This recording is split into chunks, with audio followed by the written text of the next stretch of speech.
जूनागढ़ के गीर से ये खबर सामने आ रही है, जहां के शेरों के ऊपर इस वक्त खतरा मंडरा रहा है, क्योंकि उनमें बीमारी बढ़ती जा रही है, जिसे लेकर गीर का जो वन विभाग है वो अलर्ट मोड में, एक्शन मोड में नजर आ रहा है। इसी कड़ी में गीर के जंगल और तटीय क्षेत्रों में पीसीसीएफ की ओर से स्वयं पहुंचकर पेट्रोलिंग किया जा रहा है और साथ ही स्थिति का जायजा लिया जा रहा है। बताया जा रहा है कि टीक यानी कि इतरडी के काटने से होने वाली इस बीमारी को देखते हुए करीबन 350 शेरों के शरीर से टीक हटाने का विशेष अभियान शुरू करवा दिया गया है। इसके अलावा एहतियात के तौर पर शेरों को क्वारंटाइन भी किया गया है। तब इस पूरे मामले को लेकर राज्य सरकार के मंत्री अर्जुनभाई मोढवाडिया ने ज्यादा जानकारी दी है।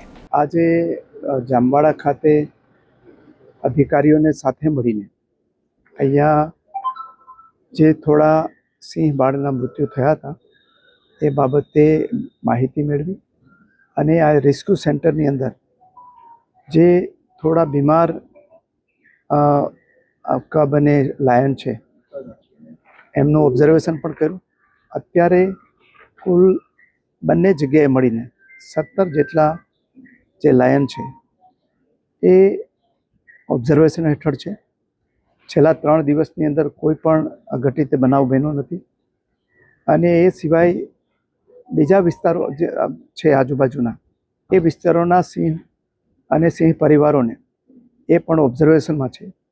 ડૉક્ટરોની ટીમ સતત કામે લાગેલી છે અને ખાસ કરીને જે ડીવોર્મિંગ કરવાની પ્રોસેસ છે એ લગભગ 500ની આસપાસ લાયન છે એના ડીવોર્મિંગની પ્રક્રિયા પણ પૂરી કરી દેવામાં આવી છે।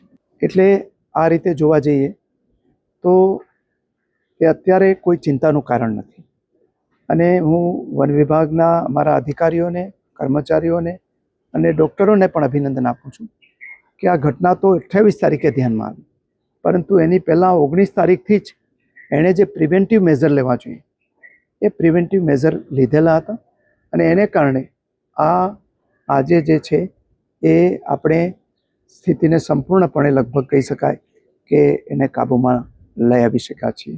આંકડો મેં કહ્યું એમ 3 દિવસમાં કોઈ વધ્યો નથી। અગાઉ જે 8 મૃત્યુ થયા હતા બીમારીને કારણે એ 8 સિવાયના હજી કોઈ બીજા વધારાના મૃત્યુ આજે અમારા વન વિભાગના અધિકારીઓ અને કર્મચારીઓ પણ આપણા માત્ર ભારતમાં નહીં પરંતુ દુનિયા આખીને માર્ગદર્શન આપી શકે એવી ટીમ આપણી પાસે છે।